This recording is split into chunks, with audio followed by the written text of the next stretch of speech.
Atin ng roasted coffee, bagong roast pa na coffee bean. So, gagawa tayo ng brewed coffee today. Since today is Friday at maraming mga pupunta rito. So, papatikin natin yung gagawin natin na brewed coffee. So, ang bango ng amoy niya. No? So, ano bang hinihintay natin? Alam ko, excited kayo na sa paggawa natin ng brewed coffee. So, ano bang hinihintay natin? Tara! Brewed na tayo. So, dahil cafe style tayo today. So, welcome. Ako yung barista for today. At gagawa tayo ng isang brewed coffee. So, dahil brewed yung beans pa lang yung ating, yung ibinigay sa atin. So, kailangan natin itong i-grind. Okay? Kailangan natin ng grinder. Of course, sa paggawa natin ng ating brewed coffee for today, ng B60. Siyempre, yung ating paglalagyan ng coffee.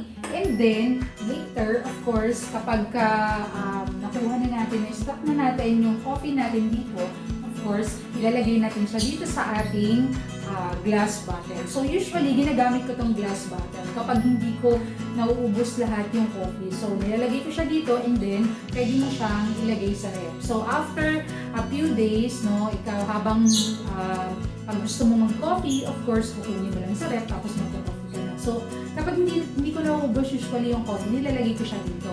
No, so, minsan, tumatagal pa siya ng ilang araw kasi nga nakastall lang sa ref tapos madamit na siya. So, nasa choice mo ngayon kung gusto mo siyang inumin na puro, hindi kaya naman you will add water kung ice man siya or gusto mo ng hot water. So, usually sa mga nagko-coffee, talagang lalo na kapag naka 3-in-1 tayo, so medyo cozy yung ating pagkakape. Kasi everyday, of course, kailangan timpla. Pero ito, kapag nandito na siya, no, magdadagdag ka lang ng water, o kaya naman, kung gusto mo ng puro, pwede mo siyang inumin. At the same time, alam nyo ba, napagtanto ko na kapag pala umiinom ka ng brewed coffee, tapos itong coffee bean yung binibili mo, talagang makakamura ka. No? At talagang malaki yung masisave mo compare sa bumibili ka ng 3-in-1 everyday. Okay, so ang laki ng talaga na masisave mo kapag ikaw ay nag-brewed coffee lang. No? It takes time, of course. Kailangan mo lang mag-antay, of course. Siyempre, dahil ina-extract mo yung flavor ng coffee. Pero, kung pag-uusapan talaga yung expenses, yung talagang magagastos mo, I suggest talaga na mag-coffee bean na lang tayo. I-grind natin, tapos tara, ilagay natin siya dito sa bottle glass storage natin, tapos pwede natin siya ilagay sa at makakatipid pa tayo. Almost, I guess, yung ganito kong naiinom or ganito kong coffee na nagtatagal siya for 1 week. No? So, matipid talaga siya. So, kaya I advise sa mga, kung mag-i-invest ka lang din and you're a coffee lover, of course, invest na lang tayo sa pagbili ng grinder, syempre, ng B60 at yung paglalagay natin ng ating yan. So, since dito sa church, no, lagi tayong nagko-coffee, kasama yung ating mga tropang kape group. So, ang ginawa natin, bumili na talaga tayo ng mga beans. Bumili tayo ng beans, no? Para kapag nagko-coffee kami, hindi na siya masyadong expensive. Hindi na tayo masyadong naglalaan ng malaking budget para lang sa pagkakape. So, kung ilan kami dito, for example, minsan, umaabot kami ng mga 15, so 15 people na umiinom ng coffee. So, kapag bumili ka ng 3-in-1, talagang medyo malaki yung magagastos mo. Ito ay galing sa friend namin at binigay ito sa atin. So, ito din, mabango din yung amoy niya. And I guess, ito yung ginagamit namin noon sa barista training natin. Kasi ito talaga yung amoy niya. So, yung mga ganitong klase ng coffee daw ay mamahalin. So, mula pa to sa ibang bansa. So, kaya ito yung papatry natin sa mga pupunta ngayon sa church. Ngayong Friday dito sa church. So, papatigin natin sa kanila itong gagawin. Itong coffee bean. Excited! Kaya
Ayan. So, usually, ang ginagawa ko dito sa may strap na coffee, nilalagyan ko siya ng hot water kapag morning. So, kapag afternoon naman ako inom or gabi, night time, kapag gumagawa ako. So, mas prepared ko na lagyan siya ng ice. So, ice coffee naman siya.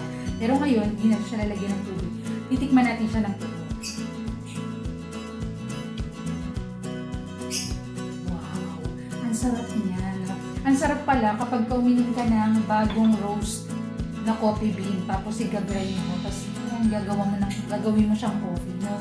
Kaya, sa lahat ng mga coffee lover dyan, no, talagang gustong medyo mag-less yung kanilang expenses sa pag-inom ng coffee. So, better to advise talaga na bumili na lang ng coffee bean and then you grind it by yourself. No? You make your own coffee. So, for today, no, masarap yung kape natin. So, mamaya, pagdating yung iba nating mga kasama sa kapihan, so papatikim natin sa kanila itong ginawa nating coffee sa kanila.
Pile up yung bitterness sa bibig mo.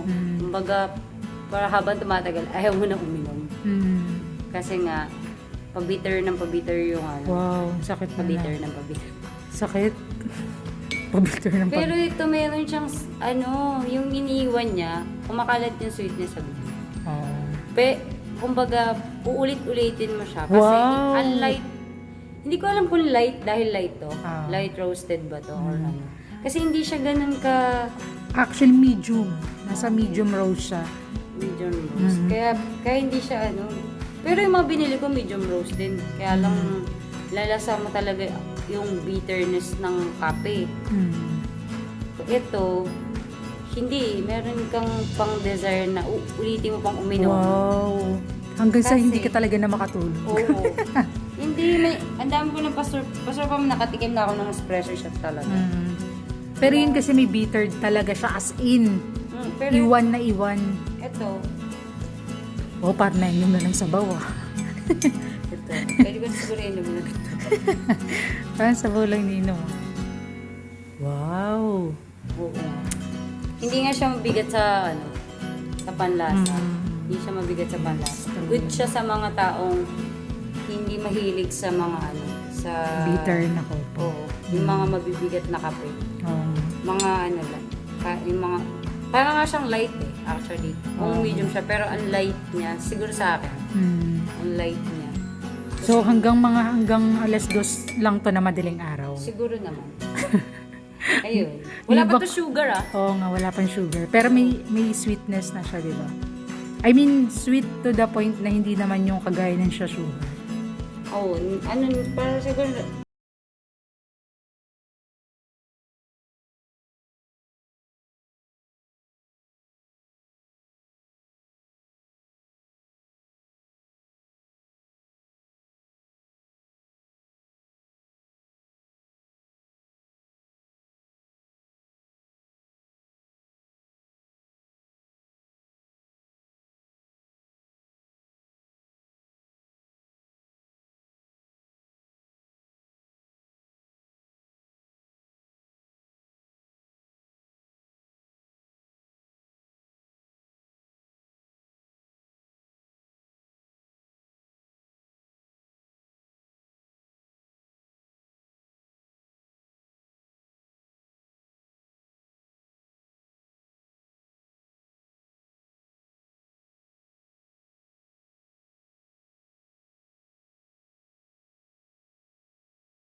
habang tumatagal, So, gising to hanggang Merry Christmas. Meron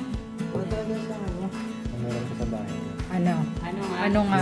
Anong wala siyang ano? Ito, wala siyang O di ba? Hindi, wala daw tong lasa. para Nakatapang. dun sa kape na meron kasi sa Yan. So, ayan, walang naiiwan na bitterness. Kasi Wow. yung tinitimpla pa ni Pastor Janelle. Si Janelle, yung tinitimpla niya po, hindi ko Mm. kayang inumin ng walang asukal. Ah, talaga? Pero ito, Wow. kaya ng walang asukal. Kaya. Pero kasi- hindi, gusto ko may tamis pa rin kasi. Yan kasi ibang coffee yan. Yung kay Junel, bittered coffee yan. Bitter kasi si Junel. Charot. O ngayon, hindi Ay, mo Oh, hindi, okay lang yan, Nel. Sige. Tikman mo yung puro. Galing pa ng paano. Familiar yan sa'yo, Nel, yung lasa niyan. Tama?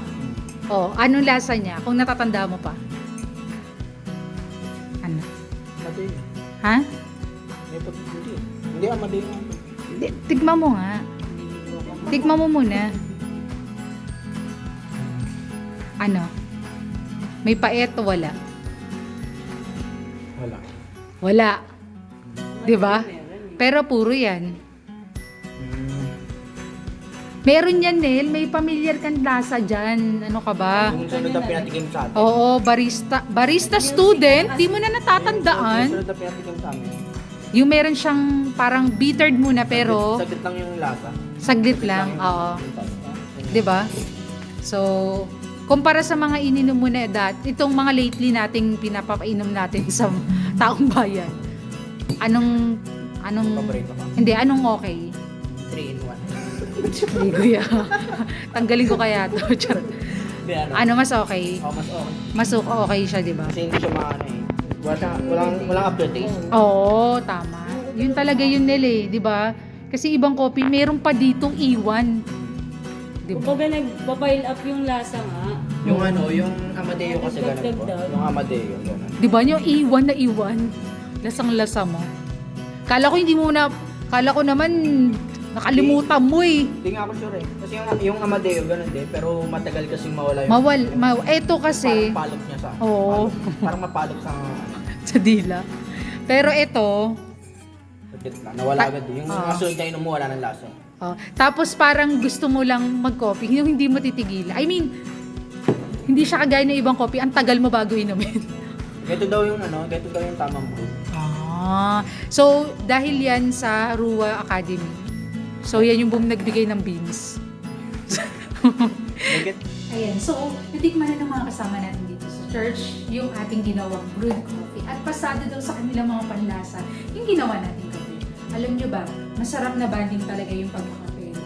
Kasi doon natin talaga na-express yung ating mga sarili kwentuhan, na-share natin yung mga thoughts natin with a cup of coffee. Of course, huwag natin kalimutan, no? With a cup of coffee, kailangan, syempre, may bread, biscuits, or any sweets na kasama kasi partner talaga yung mga yan.